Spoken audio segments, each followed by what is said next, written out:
What is up, everybody? Jim Games Live here, and in today's video, I'm going to learn about Iceland. Now, admittedly, I know nothing about Iceland. I'm kind of going into this thing completely blind. I know it's probably cold there, and, well, that's about it. A couple days ago, though, I noticed on YouTube there was this volcanic eruption happening. They got a live feed. In fact, let me switch screens and show you right now. It's just been kind of mesmerizing to watch. Yeah, look at this. This is just absolutely beautiful.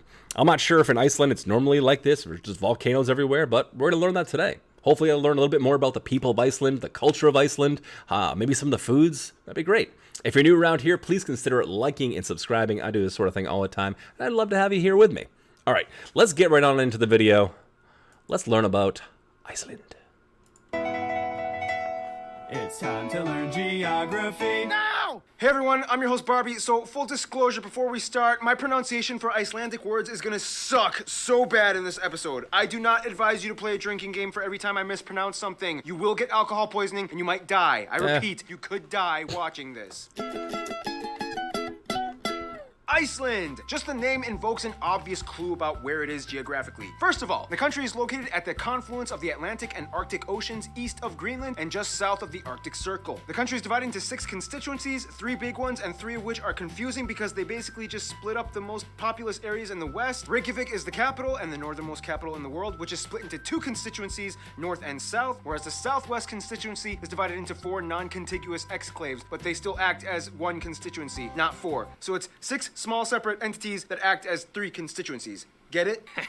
No. Great! This was done to help with the imbalance of the sparsely populated outer regions with voting, since about 1/3 of the entire country is located in the Reykjavik metropolitan area. Nonetheless, most of the country still refers to areas being located in the traditional 8 region zones, which are divided like this. The country has many domestic airports, but the one large-scale international airport is Keflavik International, and the next 2 busiest ones are Reykjavik and Akureyri. Reykjavik and Akureyri are domestic airports except for seasonal service to Greenland internationally. Iceland's domain is mostly encompassed around the main island, however they do own some smaller islands and archipelagos off their coasts, the most populated ones being Heimaey, Hrísey, and Grímsey, and some in the south, like the newest island that just popped up in the 60s, Surtsey, which is off limits to any... Wait. This thing, it just popped up in the 60s and it's already that big? I mean, I don't have anything like reference to scale or anything, but that seems pretty big just to be kind of there only since the 60s. That's kind of crazy. Has anybody, if you've ever been on this island or around it, I'd love to hear from you. Let me know in the comments. Anyone except permitted scientists who study it. Otherwise, Iceland may be rugged, but the Never islanders mind. sure have paved a way for you to see it all. The Ring Road. This guide takes you all around the entire country, and depending on how much time you want to stop and see the sights, it could take you anywhere between 4-ish to 7 days to complete. Hey Brandon, Cool. you went on the Ring Road, right? Yeah! How long did it take you? About 9 days. Okay, maybe my facts were wrong. Otherwise, some top notable man-made sites and landmarks might include the National Gallery, the Viking World Museum, the stone carvings of Paul Gudmundsson. The stone carvings here. This kind of reminds me of like Easter Island almost. Like those giant heads in the dirt. I don't know how old these things are, but they obviously look pretty old. Maybe this guy will tell us. But yeah, I'm getting kind of like an Easter Island type vibe from this thing. Maybe he'll tell us. If you've seen these things or you know about them, I'd love to hear from you. Let me know. The U.S. Navy D-3 plane wreckage site, the Viking Village, the Sea Monster Museum, pretty much all of Akureyri, the Whale Museum, the Design Center, all over You guys got a sea monster museum out there? the countryside. You can find turf houses with grass on their roofs, the country's iconic landmark and beautifully constructed icicle-shaped church, Now, as interesting as those man-made sites and landmarks may be, they pale in comparison to what the actual land has to offer. Let's jump into the fire and ice. Church is beautiful. All right, let me just put it this way. Iceland doesn't need an amusement park or roller coasters because the entire island is just like a wonderland in itself. First of all, Iceland is the 18th largest island in the world and the 2nd largest in all of Europe. The entire country lies transected on the mid-Atlantic range, which divides the North American tectonic plate with the Eurasian plate, splitting open about 2 centimeters every year. You can even see the divide for yourself with your own eyes. Nearby Reykjavik at Thingvellir, with the largest natural lake, Thingvellir, the land splits open and you can literally walk from Eurasia to North America. Whoa. So it splits 2 centimeters every year, and you can walk from Eurasia to North America? Okay. It's news to me. Underneath the waters, you can get even closer to the divide at the Silfra, that was easy, known as the clearest water diving spot in the world, where visibility can go up to 100 meters. Look how clear that water is. He said visibility can go up to 100 meters. That is crystal clear. Man, I'd love to go diving down there. Water's gonna be cold, I'm assuming, but damn, that is beautiful. Just crystal clear waters.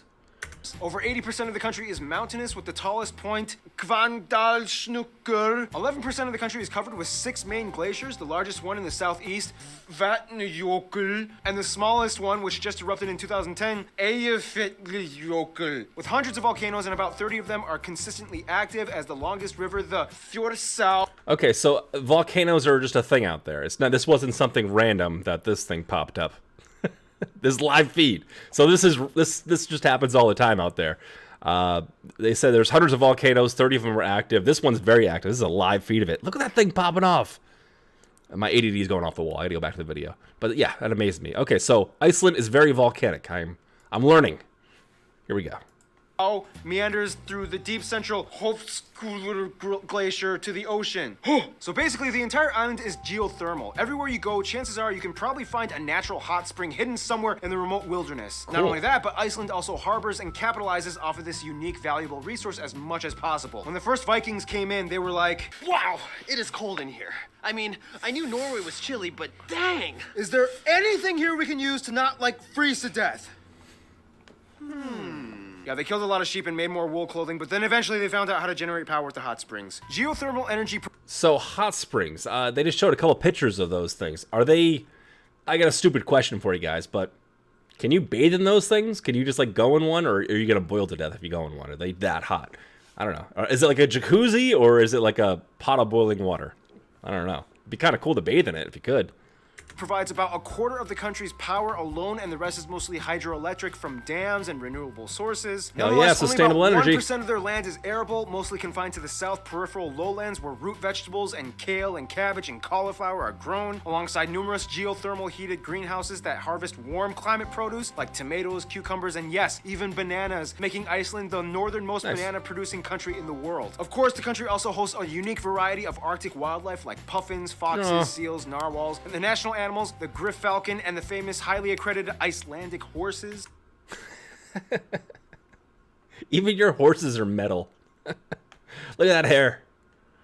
By the way, yes, it's true, Iceland is the only country with no mosquitoes. However, they do have two species of midges. He said midget. Midges, which are similar to mosquitoes. And actually, one of the species does actually bite, so it's kind of like having mosquitoes anyway. Iceland has biting midget. Keith, just... Speaking of which, traditional Icelandic food is... Let's just say even my Icelandic friend said this. This is so disgusting.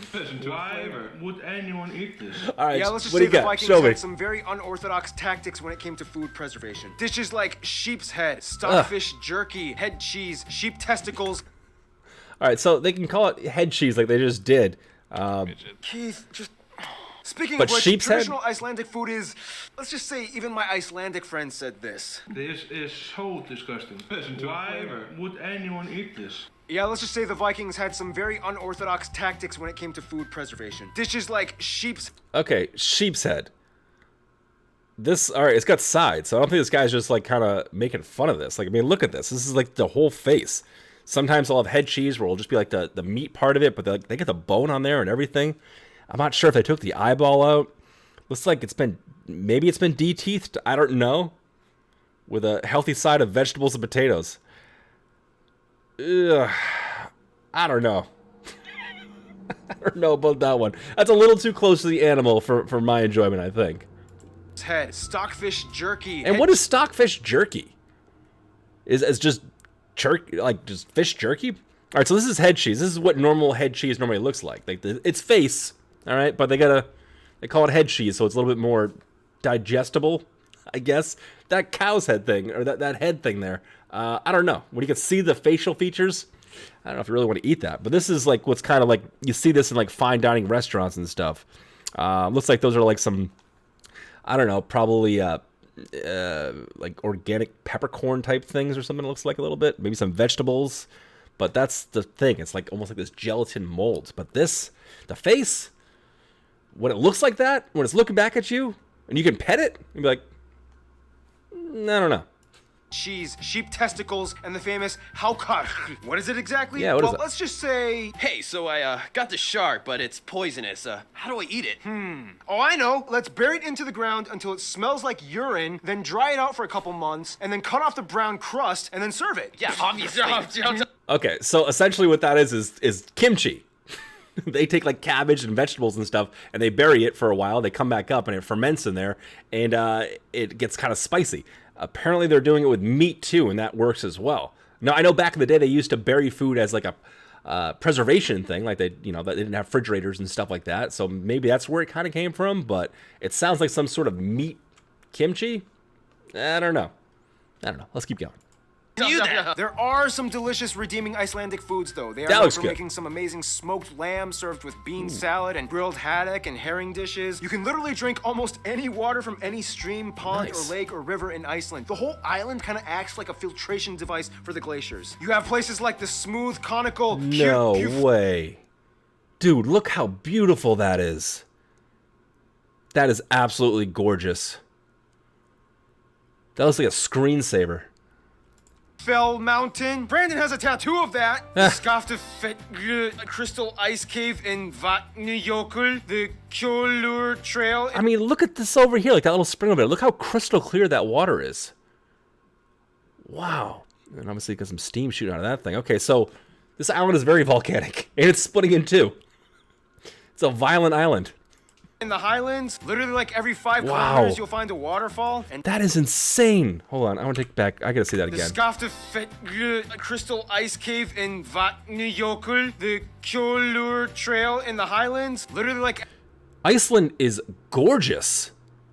Look at this. That is absolutely stunning. Look at the rock formations on that. Wow. Every 5 kilometers, you'll find a waterfall. And don't forget the geysers in the south. Pretty much all the West Fjords region is empty and beautiful for you to explore with no tourists. The sea monster of Kvitserkur. Look how big that is. That is massive. 5 kilometers, you'll find a waterfall. And don't forget the geysers in the south. Pretty much all the West Fjords region is empty and beautiful for you to explore with no tourists. The sea monster... Look at this thing. It's kind of hard to get an idea of like how large this thing is, but like imagine what it took to like carve that out. How many millions of years of just like water shooting through that thing. Wow. That is massive. And it does. It kind of looks like a sea monster. This is absolutely gorgeous. Iceland is a lot prettier than I thought it was.